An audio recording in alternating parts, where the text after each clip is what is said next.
So, good morning, everyone. How are you today? So, thank you very much for coming. Today, we have a special talk by Tod Nielsen. He's our office manager and also one of our old Sangha member in the temple.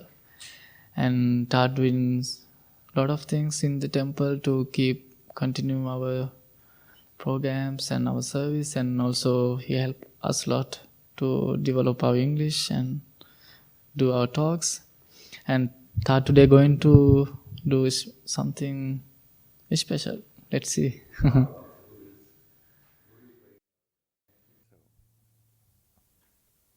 Okay, so this is the name of my talk. It's how the Buddha taught his method of answering questions and giving advice. By the way, this is a wheel of the Dharma. The way the Buddha taught, he taught his first sutta was turning the wheel of the Dharma. So this is what you see, and he taught it in a deer park. And so this is what you will see on the tops of mostly Tibetan temples. Shows the wheel of the Dharma revolving, and shows two deer sort of adoring the wheel of the Dharma.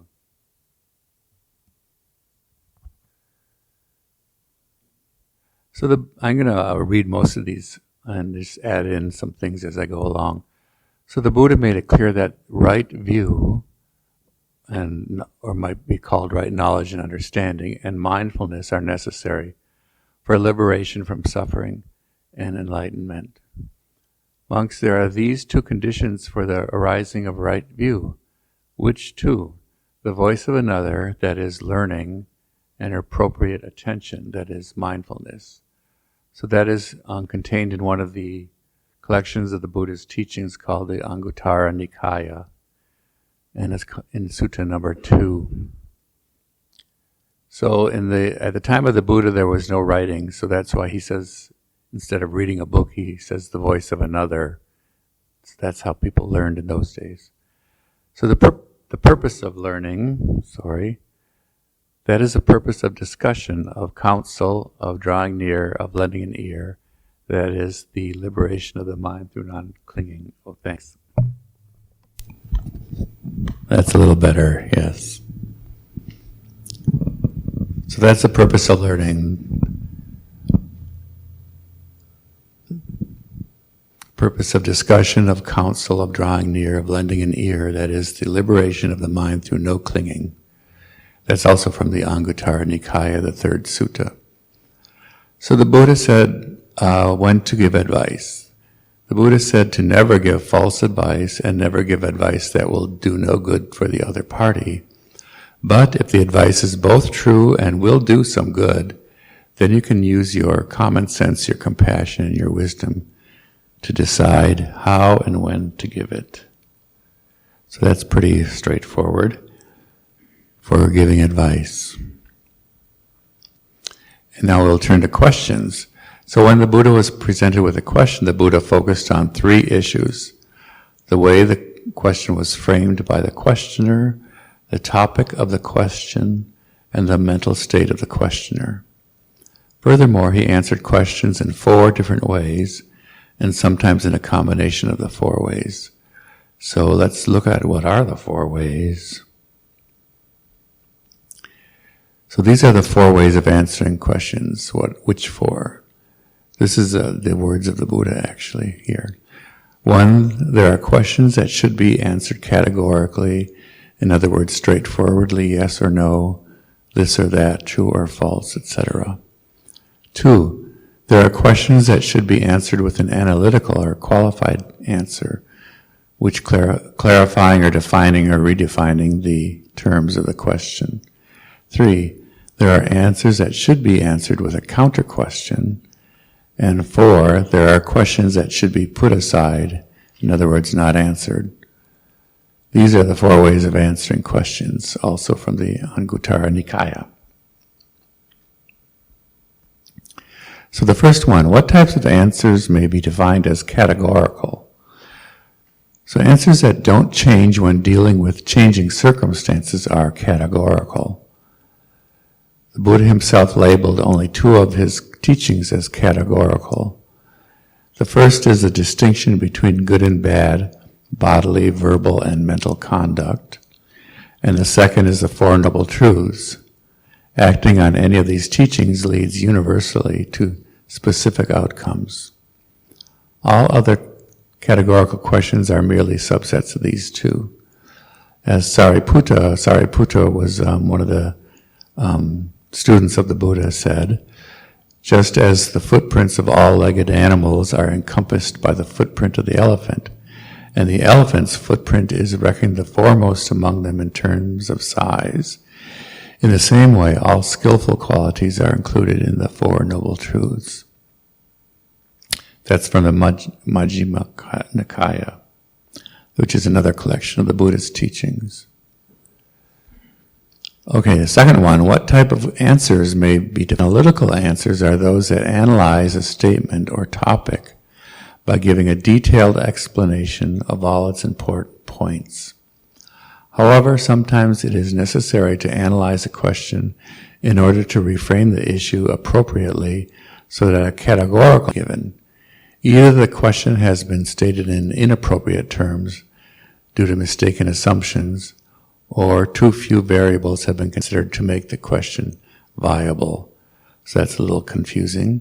But here's an example. An example of the first type of question, mistaken assumptions, is someone might ask, what type of rebirth is determined by a person's present caste?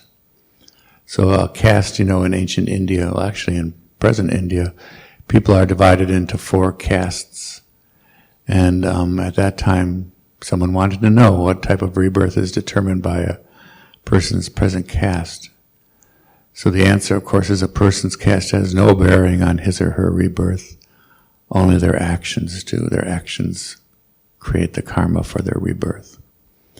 An example of the second type of too few variables is a question posed by a wandering monk. He asked the Buddha what kind of karma or kama a person accumulates by performing a mental action. The Buddha realized that he meant to ask, what does a person experience when performing a mental, verbal, or bodily action, and what does the experience lead to? Which is a much better question. The answer is a pleasant, an unpleasant, or a neutral feeling, which leads to attachment, aversion, or delusion. The Buddha went on to explain clinging and the 12 links in the chain of dependent origination to the wandering monk. We can't go into those today. They're very deep subjects. But you can see someone might ask the Buddha a very sort of nebulous question, and the Buddha would reframe it in a very straightforward way so that he could answer it straightforwardly. And the third one, pardon. What types of questions should be answered with a counter question? So there are 2 closely related times when a question should be answered by a counter question. In the first instance, answering with a question began the process of discussion and debate between the Buddha and his listeners and students. In this way, the questioner could have all of his or her doubts addressed and removed. This shows that the Buddha was not only interested in providing answers, but that he wanted to make sure that his students thoroughly understood the answers. In the second instance, the Buddha recommended self-questioning as the best way to understand the differences between wholesome, skillful, blameless actions and their opposites. So we'll see a good example of that later.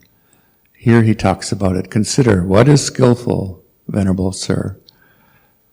What is unskillful? What is blameworthy? What is blameless? What should be cultivated? What should be abandoned? What, having been done by me, will be for my own long-term harm and suffering? Or what, having been done by me, will be for my long-term benefit and happiness? So here you get a little taste of the way the suttas are written. The suttas, like I said before, were not written down when the Buddha spoke them. There was no written language at that time, only spoken. So the monks and the nuns would memorize what the Buddha said, and that's why as you see here, things are repeated a lot. Yes. With 12 links, do you guys have books and literature? The 12 links of dependent origin. There's a lot to it, and it just sounds like really, really. It is very interesting. I think what the Buddha taught by Walpola probably has a discussion of it, but it's sort of, the language in that book is very dense. But actually, you can Google, there's, on Wikipedia has a Buddhist portal. If you go there and then you just Google, you search for the 12 links of dependent origination, there's a pretty good explanation in Wikipedia. Or you could ask one of the monks. So, getting back, thanks for that question. A very good example of answering a question with questions is provided by the famous Kalama Sutta. The sutta tells the story of a group of villagers who belonged to the Kalama tribe. We studied the sutta last Saturday before last in sutta study. Getting back, so the Kalamas lived on the periphery of the sophisticated society that was developing in the Ganges Valley at the time of the Buddha. That's in northern India. And they were unfamiliar with the philosophies and the theories of the various schools of thought developing at that time. The Kalamas were troubled by the constant parade of monks, priests, and yogis who passed through their town, each espousing a universal doctrine while disparaging all the others. So when the Buddha came to their village, the villagers asked him about it. They got all excited. They wanted to talk to the Buddha. Instead of lecturing them in his own teachings, the Buddha, using a series of questions, counter questions actually, told them in a roundabout way that they are answer. So the Kalamas asked, "Venerable Sir, there is doubt, there is uncertainty in us concerning them." The Kalamas told the Buddha, "Which of these reverend monks and priests speak the truth and which speak falsehood?" So here they're asking about all these monks and priests and yogis who come to their village and start talking about what they should believe in. And they're telling the Buddha that they're puzzled by what they should believe. So the Buddha replied, "Of course you are uncertain, Kalamas, of course you are in doubt. When there are reasons for doubt, uncertainty is born." So I like it that the Buddha didn't start espousing, teaching them his own doctrines. He just went right into asking them these very basic questions that showed that they already knew right from wrong. So the Buddha continued, "What do you think, Kalamas? When greed arises in a person, does it arise for welfare or for harm? For harm, Lord. And this greedy person, overcome by greed, his mind possessed by greed, kills living beings, takes what is not given, goes after another person's spouse, tells lies or induces others to do likewise. Do all these actions lead to long-term harm and suffering? Yes, Lord. Likewise, when hate arises in a person, or when a delusion arises in a person, does it arise for welfare or for harm? For harm, Lord." So backing up a little, there are the three poisons in our minds that make us unhappy. And he talks about them here: greed, hatred, and delusion. He continued, "So what do you think, Kalamas? Are these qualities skillful or unskillful? Unskillful, Lord. Blameworthy or blameless? Blameworthy, Lord. Criticized by the wise or praised by the wise? Criticized by the wise, Lord. When adopted and carried out, do they lead to harm and to suffering or not? When adopted and carried out, they do lead to harm and to suffering. That is how it appears to us." Going on, what do you think? When lack of greed arises in a person, or generosity, Does it arise for welfare or for harm? For welfare, Lord.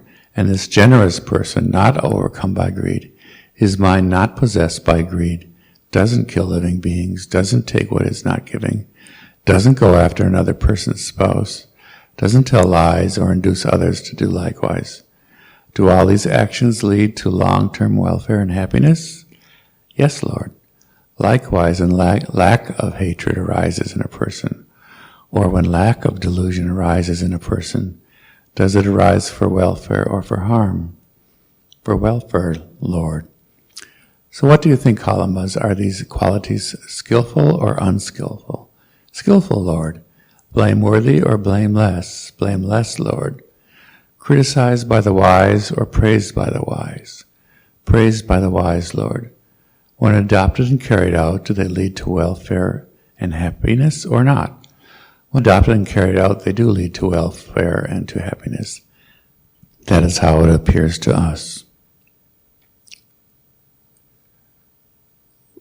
The Buddha continued, "It is proper for you, Kalamas, to doubt and to be uncertain. Come, Kalamas, do not go upon what has been acquired." Here he's talking about the other wandering monks and people. "Do not go upon what has been acquired by repeated hearing, nor upon tradition, nor upon rumor, nor upon what is in a scripture, nor upon surmise, nor upon an axiom, nor upon specious reasoning, nor upon a bias towards a notion that has been pondered over, nor upon another seeming ability, nor upon the consideration this monk is our teacher. When you yourselves know these non-virtuous things are bad, these things are blamable, these things are censured by the wise, undertaken and observed, these things lead to harm and ill will, and ill, abandon them. When you yourselves know these virtuous things are good, these things are not blamable, these things are praised by the wise, undertaken and observed, these things lead to benefit and happiness, enter on and abide in them." So that's the Kalama Sutta, which is in the Anguttara Nikaya, third sutra in that collection. Okay, then the fourth one, let me check the time. Go a little fast. For what types of answers should be set aside, in other words, not answered? The Buddha concluded that answering certain questions would be unhelpful in some situations, but not in others, largely for reasons of etiquette. For instance, it would be rude and divisive to disparage the teachings and attainments of teachers of the other sex. It would also be rude and divisive to tell someone point blank that their livelihoods are unskillful. If a teacher disparages another teacher, his motives become suspect. If he criticizes a particular occupation, he risks setting himself up as a judge, condemning those who did not ask for his opinion. It is better to remain silent on this matter until people have had time to assimilate the teachings about skillful actions. And then at other times, the Buddha concluded that answering some questions would not be helpful in any situation because they are inherently unconducive to liberation and enlightenment. A good example are the 10 unanswered questions. So, what are the 10 unanswered questions? The Buddha considered the questions concerning the creation of the world and the universe, and the nature of a person's soul unworthy of contemplation. He said speculation of that type will lead only to disputes, bewilderment, and fanaticism, and does nothing to alleviate the suffering in the world or for individuals. What should be studied is not existence itself, but the phenomena engendered by it. The only questions worthy of attention are the causes and conditions of such phenomena, how to deal with them, and one's correct attitude toward them. So these are the 10 questions. Questions 1 and 2 are the body and consciousness one and the same, or are they two completely separate entities? Questions 3 and 4, is the universe spatially finite or infinite? Questions 5 and 6, is time finite or infinite? Questions 7 through 10, does the consciousness of a fully enlightened being, Tathagata, exist after the death of the Tathagata's body, or does it not? Or does it both exist and not exist?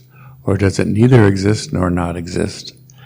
So that last 4 questions are an example of Indian philosophy, where they cover every base possible for questions. By answering in specific ways, one may reveal one's belief in either nihilism or nihilism, or in eternalism. A nihilist will say that the body and the consciousness are one, so that when his or her body dies, so too will his or her own consciousness. Therefore, for the nihilist, in other words, there'll be no more karma created. Therefore, for the nihilist, the universe and time are finite, because they will cease to exist for the nihilist when the body dies. The same will happen to Tathagata's consciousness after death. And because there is no future existence, there is no need to practice virtues or a spiritual path in this life. An eternalist will say that the body and consciousness are separate. Consciousness is eternal and unchanging after the body dies in this life. In other words, a God-created soul in a God-created universe. And depending on the actions taken only in this life, a soul or consciousness will spend eternity in heaven or hell, unchanged and unchanging. Therefore, the universe and time are infinite. The Buddha taught the middle way between such extreme views, dependent origination, so we came back to that one. Actually, that's the end. May the merit of our efforts benefit all sentient beings. So, any questions? This is sort of mind-blowing, this one is. But if you think about it long enough, it makes sense.